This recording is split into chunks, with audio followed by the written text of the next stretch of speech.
ଶ୍ରୀକୃଷ୍ଣଙ୍କ ବାଣୀ ଅନୁଯାୟୀ ଯେଉଁମାନେ ମା ବାପାଙ୍କ ଆଶୀର୍ବାଦ ନେଇ ଜୀବନ ଚାଲନ୍ତି ସେମାନେ ନିଶ୍ଚୟ ସଫଳ ହୁଅନ୍ତି। ସତରେ ମା ବାପାଙ୍କର ତ୍ୟାଗ ଅବର୍ଣ୍ଣନୀୟ।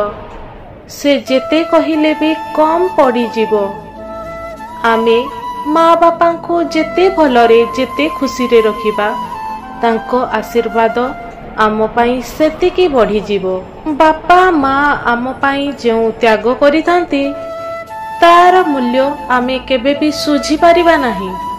ଆମେ ଯେବେ ବାପା ମା ହେବା କେବଳ ତେବେ ଯାଇ ଆମେ ତାଙ୍କର ମୂଲ୍ୟ ବୁଝିପାରିବା।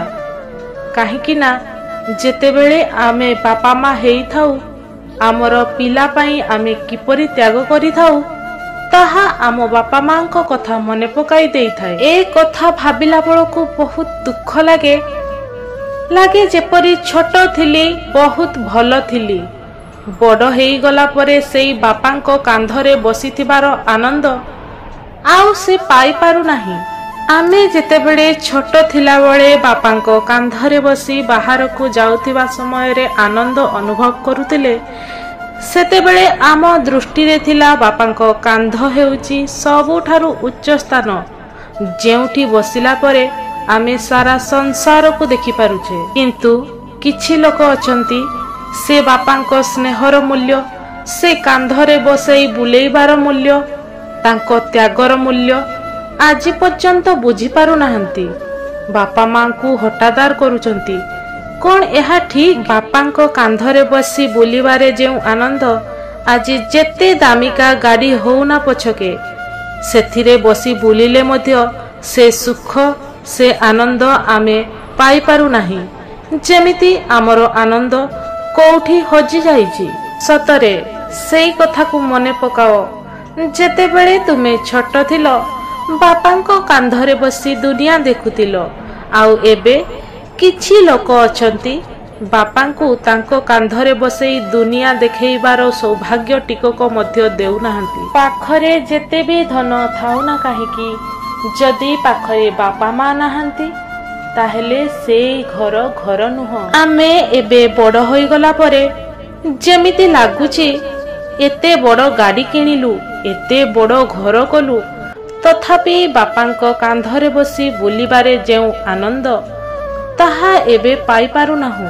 ପିଲାଦିନେ ବାପାଙ୍କ କାନ୍ଧରେ ବସି ବୁଲିବାର ମଜା ଏବେ ଗାଡ଼ିରେ ବସି ମଧ୍ୟ ଏମିତି ଅନୁଭବ ହେଉନାହିଁ। ଭଗବାନ ଶ୍ରୀକୃଷ୍ଣ ତାଙ୍କ ବାଣୀରେ କହିଛନ୍ତି ଯେଉଁମାନେ ବାପା ମାଙ୍କ ପ୍ରତି ଅବହେଳା କରୁଛନ୍ତି, ମା ବାପା ହେଉଛନ୍ତି ଏକମାତ୍ର ଦେବତା, ତାଙ୍କୁ ଅବହେଳା କରି ଏବଂ ସେମାନଙ୍କୁ ଭୁଲି ଯାଇ ଜୀବନରେ କୌଣସି ଜାଗାରେ ସଫଳତା ମିଳିପାରିବ ନାହିଁ। ମା ବାପା ହେଉଛନ୍ତି ଏମିତି ଆଶୀର୍ବାଦ ଯେଉଁଠି ସେମାନେ ନଥିଲେ ତମ ଜୀବନ ଅନ୍ଧାର ହୋଇଯିବ, ଆଉ କିଛି ମିଳିବ ନାହିଁ। କିନ୍ତୁ ବାପାଙ୍କ ସହ ମାଙ୍କ ସହ ଯଦି ଆନନ୍ଦରେ ଦିନ କଟୁଥିବ ତମ ଜୀବନ ଉଜ୍ଜଳମୟ ହୋଇଯିବ। ଧନ ସମ୍ପତ୍ତି କୋଠା ବାଡ଼ି କିଛି ଆନନ୍ଦ ଦେଇପାରେ ନା। ଯୋଉଠି ବାପା ମାଙ୍କ ଆଶୀର୍ବାଦ ଥାଏ ସେଠି ସବୁ ଆନନ୍ଦିତ ହୋଇ ରହିଥାଏ। ପିତା ହେଉଛନ୍ତି ଜୀବନର ମଜବୁତ ଧାରା, ମାତା ହେଉଛନ୍ତି ସ୍ନେହର ଦେବୀ। ମାର ଗର୍ଭରୁ ଜନ୍ମ ନେଇ ଯଦି ଆମେ ମାର ଦୁଃଖ ବୁଝିପାରିବାନି ତାହେଲେ ଆମେ କି ମଣିଷ? ମନେ ରଖନ୍ତୁ ଯେଉଁମାନେ ବାପା ମାଙ୍କ ପ୍ରତି ଅବହେଳା କରୁଛନ୍ତି ଜୀବନରେ ବାପା ମା ହେଉଛନ୍ତି ହୀରା, ସେମାନଙ୍କୁ ଅବହେଳା କଲେ ଭବିଷ୍ୟତ ଅନ୍ଧାର ହୋଇଯିବ। ମା ବାପାଙ୍କ ଆଶୀର୍ବାଦ ବିନା ଜୀବନର କୌଣସି ଅର୍ଥ ନାହିଁ। ମା ବାପାଙ୍କ ସେବା କଲେ ଭଗବାନ ଖୁସି ହେବେ। ମା ବାପା ନଥିଲେ ଏ ଜୀବନର ମଧ୍ୟ ମୂଲ୍ୟ ନାହିଁ। ମା ବାପାଙ୍କର ମୂଲ୍ୟ ଆମେ କେବେ ଶୁଝି ପାରିବାନି। ତାଙ୍କର ଦୁଃଖର ମୂଲ୍ୟ, ତାଙ୍କର ଋଣର ମୂଲ୍ୟ, ତାଙ୍କର ତ୍ୟାଗର ମୂଲ୍ୟ ଶୁଝି ପାରିବାନି ଆମେ କେବେ। କାହିଁକି ନା ଆମର ସେ ସାମର୍ଥ୍ୟ ହିଁ ନାହିଁ। ଯେଉଁମାନେ ଅନାଥ, ଯେଉଁମାନେ ବାପା ମାଙ୍କ ସ୍ନେହ ପାଇନାହାନ୍ତି ତାଙ୍କୁ ପଚାରି ବୁଝନ୍ତୁ ବାପା ମାଙ୍କର ମୂଲ୍ୟ କ'ଣ। ତାଙ୍କଠାରୁ ଆପଣ ଠିକ୍ ଉତ୍ତର ପାଇଯିବେ।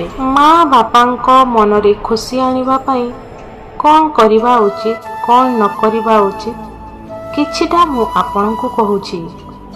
ଏହି ପୃଥିବୀରେ ଯେଉଁଠି ମା ବାପାଙ୍କର ସମ୍ମାନ ଅଛି ସେଇଠି ଧର୍ମ ଅଛି। ସେମାନେ ଏକ ଗଛ ଭଳି ଯେଉଁଠି ଆମେ ଛାୟା ଏବଂ ସୁରକ୍ଷା ପାଇଥାଉ। ତାଙ୍କୁ ସମ୍ମାନ କରିବା ଆମର ପ୍ରଥମ କର୍ତ୍ତବ୍ୟ। ମଣିଷର ଜୀବନ ସର୍ବଦା ବ୍ୟସ୍ତବହୁଳ। ମା ବାପା ନିଜର ସମସ୍ତ ସମୟ ଦେଇ ଆମକୁ ଗଢ଼ିଛନ୍ତି। ଯଦି ଆମର ବ୍ୟସ୍ତତା ଜୀବନ ଭିତରୁ କିଛି ଅଳ୍ପ ସମୟ ବି ତାଙ୍କୁ ଦେଇପାରିବା ତେବେ ତାଙ୍କ ହୃଦୟରେ ଖୁସି ଭରିଯିବ ଏବଂ ତାଙ୍କର ଆଶୀର୍ବାଦ ଆମ ମୁଣ୍ଡ ଉପରେ ସଦା ସର୍ବଦା ରହିଥିବ। ସେମାନେ ଆମକୁ ଛୋଟରୁ ବଡ଼ କରି ମଣିଷ ଗଢ଼ିବା ପାଇଁ ବହୁତ କିଛି କରିଛନ୍ତି। ଏବେ ଆମର ଦାୟିତ୍ୱ ସେମାନଙ୍କ ଆବଶ୍ୟକତା ଏବଂ ସୁବିଧାକୁ ଧ୍ୟାନ ଦେବା। ସେମାନଙ୍କର ଶାରୀରିକ ଏବଂ ମାନସିକ ସ୍ୱାସ୍ଥ୍ୟର ଚିନ୍ତା କରିବା। ବୃଦ୍ଧା ଅବସ୍ଥାରେ ସେମାନେ ଏକ ଛୋଟ ଶିଶୁ ଭଳି ବ୍ୟବହାର କରିଥାନ୍ତି।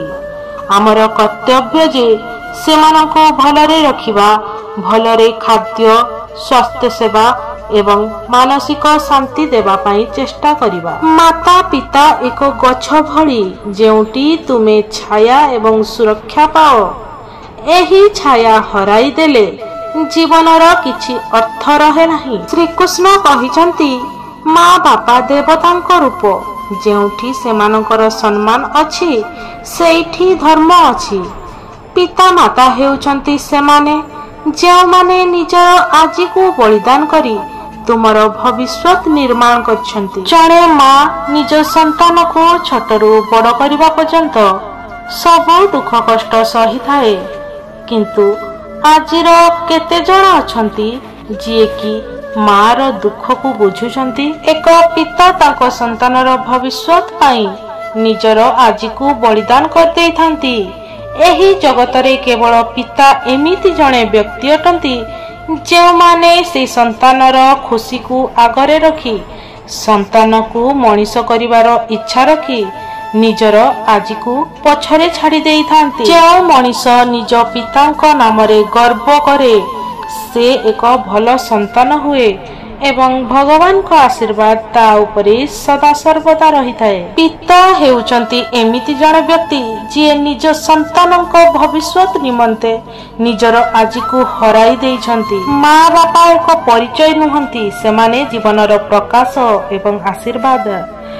ଏହି ପୃଥିବୀରେ ଏକ ମାର ପ୍ରେମ ଏବଂ ପିତାଙ୍କ ସଂଘର୍ଷ ଏକ ଶିଶୁକୁ ବଡ଼ କରେ। ମା ବାପା ଏକ ମହାନ ଦେବତା। ଯେଉଁମାନେ ଏମାନଙ୍କୁ ଅପମାନ କରିଥାନ୍ତି ସେମାନେ ତା ଦୁଃଖର ପରିଣାମ ଭୋଗିଥାନ୍ତି। ମା ବାପାଙ୍କ ଆଶୀର୍ବାଦ ବିନା କୌଣସି ସଫଳତା ଦୀର୍ଘକାଳ ପର୍ଯ୍ୟନ୍ତ ରହିନଥାଏ।